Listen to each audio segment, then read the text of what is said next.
హల్లెలూయా. మన ప్రభువును మన రక్షకుడైన యేసుక్రీస్తు శక్తిగల నామంలో ప్రియ సహోదరి సహోదరులందరికీ శుభాభివందనములు. అందరూ బాగున్నారండి? ఈరోజు ఎవరెవరికైతే స్పెషల్ డేగా ఉందో, అంటే బర్త్డేస్, మ్యారేజ్ యానివర్సరీస్ సెలబ్రేట్ చేసుకుంటున్నారో వారందరికీ కూడా మన ప్రభు అయిన యేసుక్రీస్తు నామంలో శుభములు, దీవెనలు కలుగును కాక. ఈరోజు జీవాహారము మార్కు సువార్త 9వ అధ్యాయము 24వ వచనము. వెంటనే ఆ చిన్నవాని తండ్రి, నమ్ముచున్నాను, నాకు అపనమ్మకం ఉండకుండా సహాయము చేయమని బిగ్గరగా చెప్పెను. Mark chapter 9 verse 24. And straightway the father of the child cried out and said with tears, Lord, I believe, help thou mine unbelief. Amen. ఇక్కడ మనము ఒక తండ్రి యొక్క నిస్సహాయత చూడవచ్చు. తన చిన్న బిడ్డ గురించి, తన యొక్క కుమారుని గురించి ఎంతగానో దిగులు చెందుతూ ఆల్రెడీ ఆ యొక్క తండ్రి క్రీస్తు వారి శిష్యులను సహాయం అడిగారు. అయితే శిష్యులు ఆ బిడ్డను స్వస్థపరచలేకపోయారు. అందువల్ల ఆయన క్రీస్తు దగ్గరికి వచ్చారు. వచ్చి, ప్రభువా, నీవు కనికరించి నీకు సహాయం చేయాలనిపిస్తే దయచేసి నా యొక్క కుమారుణ్ణి స్వస్థపరచు అని అడుగుతున్నారు. అప్పుడు ప్రభువారు, నమ్ముట నీ వలనైతే నమ్మువానికి సమస్తము సాధ్యమే అని చెప్పినప్పుడు ఆ తండ్రి నిస్సహాయ స్థితిలో ఈ విధంగా అంటున్నాడండి, అపనమ్మకం ఉండకుండా సహాయం చేయదేవా, నేను నమ్ముతున్నాను అని.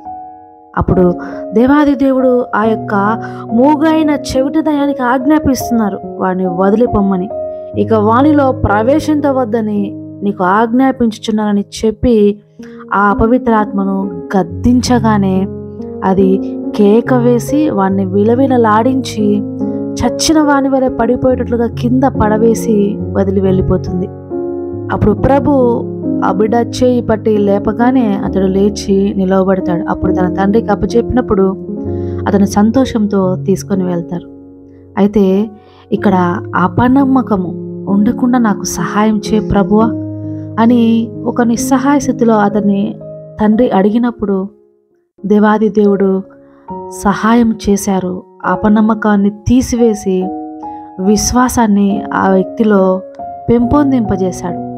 ప్రియ సహోదరి సహోదరులారా, మనం కూడా ఈరోజు ఇలాగే మనము దేవాది దేవుని మీద నమ్మకం చాలాసార్లు మనకు ఎక్కువే ఉంటుంది. కొన్నిసార్లు మన మీద మనకు అపనమ్మకం ఉంటుంది. అలాంటి పరిస్థితుల్లో ప్రభువా, నా మీద నాకు అపనమ్మకము ఉన్నది కనుక నా యొక్క బలహీనతలు, నా యొక్క అవిశ్వాసము, నా యొక్క నిస్సహాయ స్థితిని దయచేసి జ్ఞాపకం చేసుకో ప్రభువా, నన్ను బలపరచు, నన్ను విశ్వాసంలో ముందుకు నడిపించు. నేను వద్దు అనుకుంటూనే శోధనలో పడిపోచున్నాను, దీనిని ఎదిరించుటకు నాకు సహాయము చేయి, నేను బలహీనులను అని మనము మన యొక్క నిస్సహాయ స్థితిని దేవుడి దగ్గర ఒప్పుకున్నట్లయితే ఆయన ఖచ్చితంగా మన యొక్క విశ్వాసాన్ని బలపరుస్తారు, మన యొక్క నమ్మకాన్ని దేవుడు బలపరుస్తారు. లూకా సువార్త 17వ అధ్యాయం 5వ వచనంలో అపోస్తలులు అడుగుతారు, ప్రభువా, మా యొక్క విశ్వాసాన్ని బలపరచు అని. హెబ్రీయులకు 12:2లో చెప్పబడిన ప్రకారము మన విశ్వాసమునకు కర్తయు దానిని కొనసాగించువాడైన ఆయన పరిపూర్ణుడు. ఆయన మన కొరకు రక్షణను సిద్ధపాటు చేయడానికి ఆయన ముందున్న సిలువను సంతోషంతో భరించారు. మనము మనుషులము, శరీరంతో ఉన్నవారము కనుక మనము బలహీనులమే. అయితే మన బలహీనతలన్నీ కూడా ప్రభు ఎరిగినవాడు. దేవాది దేవుని పిలుపు అందుకున్నప్పుడు గొప్ప గొప్ప ప్రవక్తలుగా ఆయన చేతిలో వాడబడిన వారు, వాడబడక ముందు వారి మీద వారు అపనమ్మకంతో ఉన్నవారే. దేవుని పిలుపును సాకులు చెప్పి తప్పించుకోవాలని చూసిన వారే. మోషే, ప్రభువా, నేను మాటమాంద్యం గలవాడను అన్నాడు. గిద్యోను, ప్రభువా, నేను పిరికివాణ్ణి, భయస్తుణ్ణి అన్నారు. నీ కొరకు నా ప్రాణమైనా పెడతాను ప్రభు అన్న పేతురు, నువ్వెవరో నాకు తెలియదని ముమ్మారు అన్నాడు. ఇవన్నీ బలహీనతలండి, మనుషుల యొక్క బలహీనతల్లోనే. అందుకే కదా ప్రభు అంటారు, మీ బలహీనతల్లోనే నా బలము పరిపూర్ణమవుచున్నదని.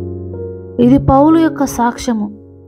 శరీరము బలహీనమే కానీ ఆత్మీయ పురుషుడు బలము కలిగిన వాడు కనుక మనమందరము మన అంతరంగమందు ఆత్మీయ పురుషుణ్ణి పెంపొందించుకునే వారిగా ఉండాలి.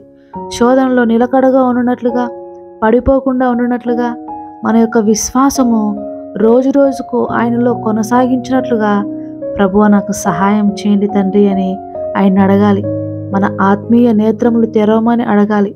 మన యొక్క హృదయపు తలంపులన్నీ ఆయనకు ఎరిగినవాడు కనుక మన బలహీన సమయాల్లో ఖచ్చితంగా ప్రభు మనకు సహాయం చేస్తాడు.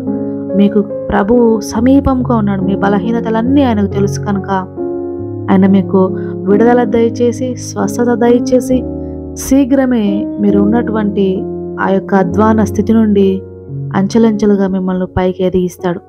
ప్రభు ఈ వాక్యమును మీ హృదయంలో స్థిరపరిచి ఆయన కొరకు ఫలింపజేసుకును గాక. ఆమేన్. కళ్ళు మూసుకొని ప్రార్థనలో ఏకీభవించండి. ప్రార్థన.